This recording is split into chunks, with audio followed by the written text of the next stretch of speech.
movie buff, si Kepik di sini. Siapa sih yang nggak tahu game yang satu ini? Kira-kira kalau diangkat ke film seru nggak ya? Zombie-zombinya bakal kayak gimana ya? Sebelumnya jangan lupa subscribe ya guys, dan tekan tombol lonceng biar kalian gak ketinggalan konten-konten seru dari si Kepik. Oke? Dan inilah film seri Netflix yang berjudul Resident Evil bagian pertama. Tanpa banyak basa-basi, kita mulai aja yuk plot filmnya. Pada tahun 2036, seorang wanita bernama Jade sedang mempelajari Zero, orang-orang yang sudah terinfeksi T-Virus. Virus ini membuat manusia yang terinfeksi berubah menjadi agresif dan haus darah. Jade menyempatkan diri untuk mengucapkan selamat ulang tahun kepada Bee, anaknya, sebelum ia kembali melanjutkan pekerjaannya. Jade menggunakan seekor kelinci untuk memancing para Zero keluar. Tidak lama, para Zero pun bermunculan dan mengejar kelinci tersebut dengan sangat buas. Tapi sang kelinci berhasil kabur.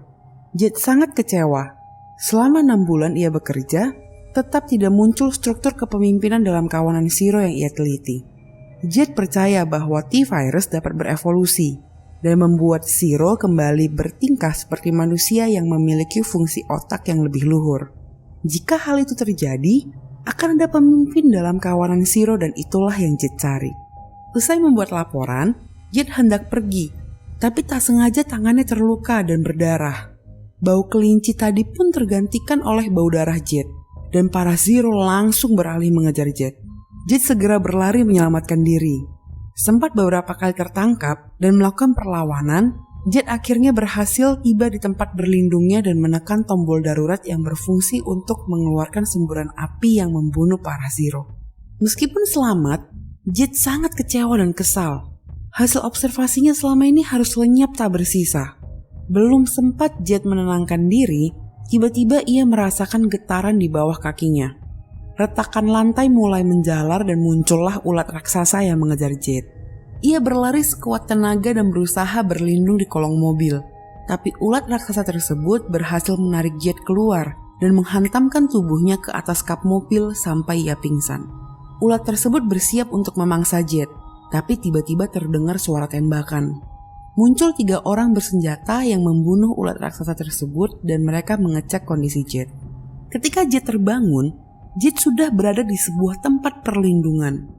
Di luar tempat perlindungan itu terdapat banyak sekali Zero. Tanpa sepengetahuan Jade, orang-orang ini sudah menghubungi Umbrella dan ingin menyerahkan Jade kepada mereka. Ternyata Jade menjadi orang yang paling dicari di Umbrella. Sebelum Jade sempat melawan, pasukan Umbrella yang dipimpin oleh Baxter sudah tiba di lokasi. Mereka langsung menembaki setiap orang yang berada di tempat perlindungan tersebut. Jade pun memanfaatkan kesempatan itu untuk kabur. Jade nekat melompat keluar ke tengah-tengah kerumunan para Zero. Tapi tunggu. Kok umat manusia tiba-tiba bisa terinfeksi begitu ya? Dan si T-Virus ini serem banget gak sih sampai buat manusia jadi buas dan haus darah gitu? Jadi ternyata semua ini berawal dari tahun 2022. Jade awalnya seorang anak normal berusia 14 tahun yang hidup dengan Billy, saudara perempuannya, dan ayahnya yang bernama Albert Wesker. Nama yang tentunya sudah familiar buat para gamer. Mereka baru saja pindah ke kota baru di Afrika Selatan bernama New Raccoon City, yang merupakan tempat tinggal bagi karyawan dari perusahaan raksasa yang sekali lagi pasti juga sudah sangat familiar buat para gamer. Apalagi kalau bukan Umbrella Corporation. Jade kecil tidak suka dengan kepindahan ini dan tumbuh menjadi remaja yang pemberontak. Berbeda dengan Billy, saudaranya, yang lebih tenang dalam menghadapi perubahan yang mereka alami. Jade semakin menunjukkan sikap pemberontaknya karena sang ayah sering tenggelam dalam pekerjaannya sebagai kepala ilmuwan di Umbrella dan mengacuhkan Jade maupun Billy. Wesker sedang mengerjakan proyek Joy, obat antidepresi yang dipasarkan sebagai pil kebahagiaan yang diawasi langsung oleh Evelyn Marcus, CEO Umbrella. Wesker mengambil sampel darah Jade dan Billy setiap 2 minggu sekali. Tanpa Jade dan Billy tahu, Wesker menyuntikkan darah mereka ke tubuhnya sendiri.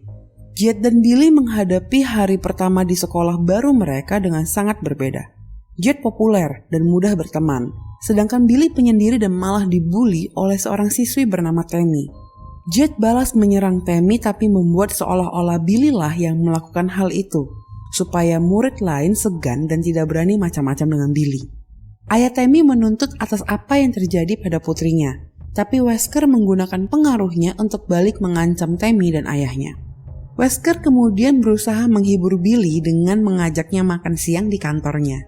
Ketika sedang menunggu, Billy melihat tumpukan kandang berisi kelinci yang dibawa oleh salah seorang pegawai Umbrella. Sebagai pecinta binatang dan seorang vegetarian, Billy curiga kalau Umbrella melakukan uji coba kepada binatang. Billy pun mengajak Jet untuk menyelinap ke dalam gedung Umbrella untuk menjawab rasa curiganya. Sesampainya di gedung, Billy melihat banyak sekali binatang di dalam kandang.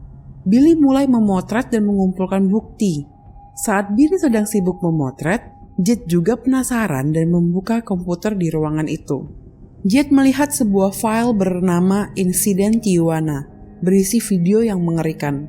Di ujung ruangan, terdapat satu kandang yang terkunci dan hanya bisa dibuka dengan kartu akses. Billy membukanya dan tanpa disangka, hewan di dalam kandang tersebut adalah seekor anjing yang sangat menyeramkan. Anjing ganas tersebut langsung keluar dari kandang lalu mengejar Billy dan Jet.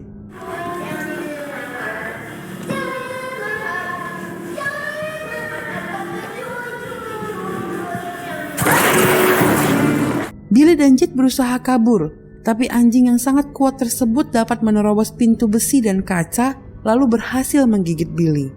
Jet menggunakan alat pemadam kebakaran untuk membunuh anjing itu, tapi Billy sudah terkulai lemas. Billy tersadar dan Jet membopongnya. Wesker yang sadar anak-anaknya pergi dari rumah dan membawa kartu akses serta ponselnya tiba di gedung Umbrella. Wesker melihat Billy tergigit, kemudian bergegas menyuruh Jet untuk membawa Billy pulang dan tidak boleh menceritakan hal ini pada siapapun. Wesker pun membuat skenario lain atas kejadian malam itu. Wesker berbohong pada Evelyn, mengatakan kalau ada hacker yang menyerang sistem Umbrella sehingga semua kekacauan itu terjadi. Wesker pun membahas ketidaksetujuannya terhadap Joy. Wesker menyadari efek samping yang sangat berbahaya dari obat tersebut. Anjing yang menyerang Billy adalah bukti dari efek sampingnya, juga kejadian di Tijuana.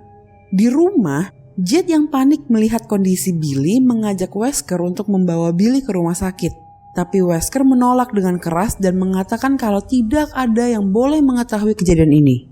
Keesokan harinya, Wesker memeriksa kondisi Billy.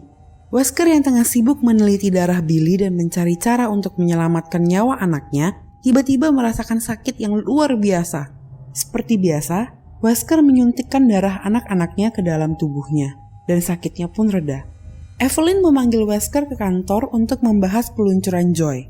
Evelyn sangat bersikeras untuk melepas Joy di pasaran secepatnya, sedangkan Wesker terus menolak, mengatakan obat itu belum aman untuk dipasarkan. Jet sangat penasaran dengan video Tijuana yang ia temukan. Jet berusaha mencari tahu, tapi semua akses mengenai informasi Tijuana dibatasi. Jet bertemu Simon, seorang hacker handal. Simon berhasil masuk ke situs yang menjelaskan tentang kejadian Tijuana. Dari situs tersebut, Jet berhasil menghubungi Angel Rubio, seorang reporter yang ingin membongkar kebusukan Umbrella. Jet bertanya padanya apa yang terjadi kalau seseorang digigit oleh hewan eksperimen, dan Angel bercerita tentang pegawai Umbrella di Tijuana yang digigit hewan lab, kemudian berubah menjadi aneh dan ganas dalam kurun waktu 72 jam. Jet sontak mengkhawatirkan Billy. Sementara itu, Billy semakin sakit dan mengalami tanda-tanda yang digambarkan Angel. Bahkan Pablo, anjing kesayangan Billy, takut sama Billy. Billy juga menonjok seorang pria hingga berdarah. Gejala-gejala seperti delirium, mual, halusinasi, dan agresif mirip dengan gejala penyakit rabies yang konon merupakan inspirasi dari kisah zombie. Jet dewasa kabur dari kerumunan Zero sambil menghindari tembakan pasukan Umbrella. Tiba-tiba sebuah mobil dikendarai Yen yang berhasil selamat dari pasukan Umbrella menyelamatkan Jet. Yen ingin meninggalkan Jet yang menjadi target buruan Umbrella. Tiba-tiba Zero datang menyerang dan Yen tewas. Jet pun berhasil kabur. Jet sampai di Dover, Inggris. Di sana, Jet mencari Barry yang dapat membantunya kabur dari kejaran Umbrella. Jet sampai di rumah Barry, tapi hanya menemukan Melinda, istrinya yang mengatakan kalau Barry sedang tidak ada di rumah. Jade pun bersikeras untuk menunggu. Sembari menunggu, Jade menghubungi Argent, suaminya. Argent menyuruh Jade untuk pergi ke Calais, Prancis, daerah kekuasaan Brotherhood, geng anti-Umbrella.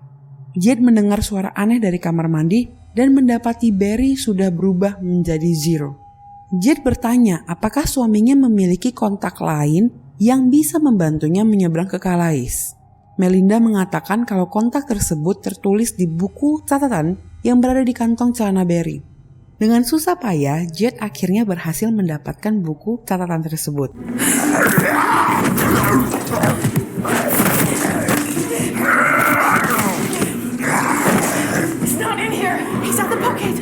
Tapi Barry berhasil lolos dan nyaris membunuh Melinda. Beruntung, Jade segera membunuh Barry. Tapi Melinda malah marah dan mengusir Jade. Pergerakan Jade terekam drone Umbrella, dan itu membuat Baxter akhirnya mendatangi Melinda untuk bertanya tentang keberadaan Jade. Melinda yang masih tidak terima Jade membunuh suaminya, memberitahu tujuan Jade selanjutnya. Sementara itu, Jade sedang menemui Charon, kontak Barry yang dapat membantunya ke Calais. Charon dalam mitologi Yunani adalah tukang kapal yang bertugas mengantar jiwa orang yang baru meninggal menyeberangi sungai Styx dan masuk ke alam baka. Jade yang hendak menyeberang menuju Calais lagi-lagi disergap pasukan Umbrella dan harus lari dari tembakan drone Umbrella. Setelah tembakan mereda, Baxter mengumpulkan para calon penumpang kapal sembari terus mencari Jade, tapi gagal menemukannya. Jade bersembunyi di dalam salah satu kontainer di dermaga kapal bersama satu keluarga. Pelan-pelan mereka berhasil keluar dari dermaga dan kabur. Mereka mencari cara lain untuk pergi menuju Calais, yaitu melalui terowongan Channel. Jade dan keluarga itu pun sampai di Channel dan bertemu dengan Dodger, yang menyuruh mereka membayar kalau mau menyeberang. Sang kepala keluarga mengeluarkan sekantong perhiasan, tetapi Dodger mengatakan itu tidak cukup. Jade pun kemudian memberikan mobil yen dan mereka diizinkan menyeberang. Sayang, Baxter berhasil mengejar Jade. Baxter menanyakan Dodger keberadaan Jade dan Dodger yang prinsipil tidak memberikan informasi apapun. Hanya saja Baxter melihat mobil yen dan tahu kalau Jade memang ada di Channel. Di dalam terowongan Channel, rombongan Jade sedang berhenti karena melewati daerah monster yang sangat sensitif dengan suara. Tiba-tiba pasukan Baxter datang mencari Jade dengan suara sirenenya yang berisik. Keberisikan itu memicu munculnya monster yang lagi-lagi tentu sudah akrab dengan para gamer, Licker.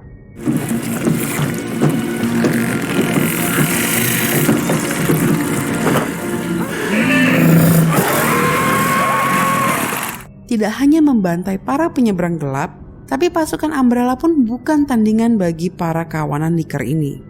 Jade dan keluarga itu mencoba kabur, tapi mereka malah bertemu dengan laba-laba raksasa. Sang kepala keluarga mengorbankan diri agar anak dan istrinya dapat melarikan diri.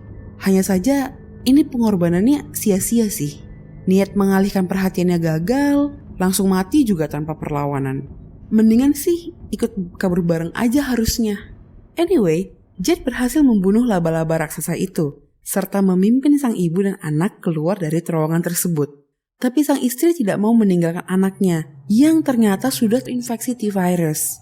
Jade pun meninggalkan mereka di dalam terowongan. Keluar dari terowongan, Jade kembali disambut oleh Baxter. Dalam hati Jade ngomong kali ya elah lu lagi. Dan tiba-tiba Baxter ditembak dan pasukan Umbrella disergap oleh militan Brotherhood.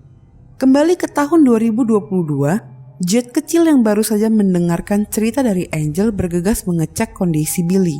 Tapi Billy tidak mau menemui Jade. Jade pun menyembunyikan kondisi Billy dari Wesker.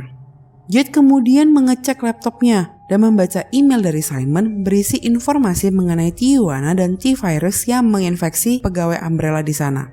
Tentu saja yang didapat dari situs Angel. Wesker yang sebelumnya menyuntikkan darah Billy ke dalam seekor tikus menemukan kalau tikus tersebut berubah menjadi sangat agresif dan berhasil memecahkan kaca lalu keluar dari kandangnya. Wesker menangkap kembali tikus itu kemudian menelitinya. Tampak sel tikus tersebut sudah terinfeksi T-virus. Di kantor, Wesker bersikap seperti tidak ada yang terjadi. Tapi ia semakin bersikeras menolak peluncuran Joy dan menunjukkan tikus yang sudah terinfeksi T-virus pada dewan direksi. Sedangkan Evelyn berusaha meyakinkan mereka kalau Joy bisa mendatangkan untung sampai triliunan dolar lewat fungsinya yang tidak hanya sebagai pil kebahagiaan, tapi juga sebagai alat untuk mengontrol pikiran manusia. Para anggota dewan tampak terbuai dengan bujuk rayu Evelyn yang jelas hanya mementingkan uang. Tidak peduli dengan efek samping Joy yang berisi T-virus pada konsumennya. Wesker gelisah memikirkan efek T-virus dalam tubuh Billy dan juga bahayanya Joy bagi masyarakat luas. Wesker meminta Evelyn mengizinkannya membentuk tim untuk menciptakan obat penangkal T-virus. Jet dan Wesker sama-sama mengkhawatirkan sisa waktu yang tinggal 52 jam lagi sebelum T-virus sepenuhnya menguasai Billy. Billy memaksakan diri untuk tetap sekolah. Wesker pun mengizinkannya sambil berpesan kepada Jet untuk menjaga saudarinya. Di sekolah, Billy menyadari kalau timbul percikan asmara antara Jet dan Simon. Walau demikian, kondisi Billy makin memburuk dan gejala-gejala yang dideritanya bertambah parah. Billy menjadi agresif dan tidak sengaja menyerang Simon dan Jet yang sedang adu argumen karena Simon kepo kenapa Jet sangat ingin mencari tahu rahasia gelap Umbrella. Jet mencoba mengajar Billy, tapi gagal. Jet malah bertemu dengan Evelyn yang ternyata adalah ibu dari Simon. Jet menemukan Billy di rumah sedang ketakutan karena ia tidak hanya menjadi semakin sensitif terhadap cahaya dan juga suara, tapi Billy juga tidak bisa lagi merasakan sakit. Angel menginterview Susana, istri dari pekerja yang terinfeksi T-virus di insiden Tijuana. Susana bercerita kalau suaminya menjadi zero 3 hari setelah ia digigit oleh tikus lab yang sudah terinfeksi T-virus. Sang istri memberikan sebuah USB peninggalan suaminya berisi tentang Raccoon City yang lama. Wesker kesal karena setelah ratusan tes, dia dan timnya tetap belum berhasil menemukan obat penangkal T-virus. Tinggal beberapa jam tersisa sebelum Billy berubah menjadi zero. Mengetahui sisa hidupnya sebagai manusia normal mungkin sudah tidak lama lagi, Billy menerima ajakan Simon untuk pergi ke sebuah pesta, walau Jet sempat ragu. Billy ingin habis-habisan menikmati waktu sisanya. Ia bahkan memberanikan diri main skateboard. Billy melihat Jet dan Simon yang semakin akrab dan mengatakan kalau ia cemburu pada Jet yang mudah bergaul, sementara dirinya kuper. Umbrella mendeteksi kedatangan Angel di New Raccoon City dan mereka segera mengabari Evelyn. Wesker yang putus asa bersiap untuk menahan Billy kalau ia sudah tidak bisa dikendalikan lagi. Tetapi ia menyadari kalau kedua putrinya tidak berada di dalam rumah. Angel datang ke pesta untuk mencari Jet. Para murid kabur karena mengira dia adalah polisi. Angel ingin mewawancarai korban gigitan yang dimaksud Jet dan memposting itu di blognya supaya publik tahu kebobrokan Umbrella. Angel mengungkapkan rahasia kalau Raccoon City yang lama dibom nuklir karena banyak orang yang terinfeksi. Tapi virus itu tetap menyebar dan menginfeksi ribuan orang sampai-sampai Umbrella dan pemerintah sepakat untuk menutup hal itu. Angel juga mengatakan kalau Wesker seharusnya sudah meninggal karena ia berada di Raccoon City yang lama. Angel bahkan berkata kalau tidak ada dokumen resmi yang membuktikan keberadaan Jet dan Billy di dunia ini. Angel sadar kalau Billy lah orang yang telah tergigit. Jet dan Billy kabur sementara Angel ditahan polisi. Angel diinterogasi Evelyn. Angel berkata kepada Evelyn kalau T-virus lagi-lagi telah tersebar dan ia akan membantu Evelyn membereskan masalah ini kalau Evelyn melepaskannya. Billy merasakan ada yang aneh dengan dirinya, tapi Jet mengatakan kalau sudah lewat 5 menit dari batas waktu dan ternyata Billy belum berubah menjadi zero. Jet, Baxter, dan pasukan Umbrella dibawa oleh kelompok Brotherhood. Jet bercerita kalau ia bekerja untuk University, organisasi yang menyimpan semua buku, musik, pengetahuan di dunia sebelum kiamat Zero menyerang. Dan pengetahuan itu akan disebarkan untuk membangun kembali dunia ini kalau kiamat Zero sudah berakhir. Itu pun kalau kiamat Zero akan berakhir. Mereka tiba di penjara bawah tanah Brotherhood. Betapa terkejutnya Jet melihat begitu banyak Zero, tapi semuanya bekerja dengan terorganisasi. Bahkan kehadiran mereka diabaikan oleh para Zero. Jet dan Baxter dibawa menemui pemimpin Brotherhood yang bernama Felix. Baxter dengan bangga mengatakan dirinya adalah anggota Umbrella dan malah mengancam Felix untuk segera melepaskannya. Baxter pun dihajar oleh anak buah Felix. Sedangkan Jet mengatakan kalau ia bukan anggota, tapi justru malah tahanan Umbrella. Jet menjelaskan tentang rencananya mempelajari dan mengendalikan T-Virus. Felix yang mempunyai mindset kultus mengatakan kalau wabah Zero ini adalah rencana Tuhan untuk menyingkirkan orang-orang tidak berguna, sementara kelompok Brotherhood adalah umat pilihan Tuhan. Jet yang kesal dengan ucapan Felix langsung menonjoknya. Seorang prajurit Umbrella dibunuh oleh seorang algojo dan dagingnya dijadikan santapan para Zero. Tiba-tiba seorang zombie wanita bernama Mother Zero berteriak dan para Zero langsung kembali bekerja. Dugaan Jet benar, ada sosok pemimpin dalam kawanan Zero. Takut menjadi tumbal selanjutnya, Baxter mengajak Jet membantunya kabur dari sel mereka. Beruntung, infrastruktur di situ sudah rapuh dan mereka pun berhasil keluar. Walau perawakannya tidak meyakinkan, ternyata Baxter adalah mantan narapidana yang jago bertarung. Ia membunuh anggota Brotherhood, lalu mengambil kunci sel dan membebaskan pasukan Umbrella yang masih hidup. Baxter juga menembak si Algojo dan Jet pun mengambil senjata chainsaw-nya. Pasukan Umbrella memperlengkapi diri dengan persenjataan Brotherhood yang mereka temukan, lalu terlibat baku tembak dengan kaum Brotherhood. Berusaha membuka pintu keluar, Baxter dengan sembarangan menarik panel tuas yang ia temukan. Namun, hal itu justru membuat ia membebaskan para Zero dari sel mereka. Pasukan Umbrella tewas di mangsa kawanan Zero, tapi Baxter berhasil membunuh para Zero dan menyelamatkan diri.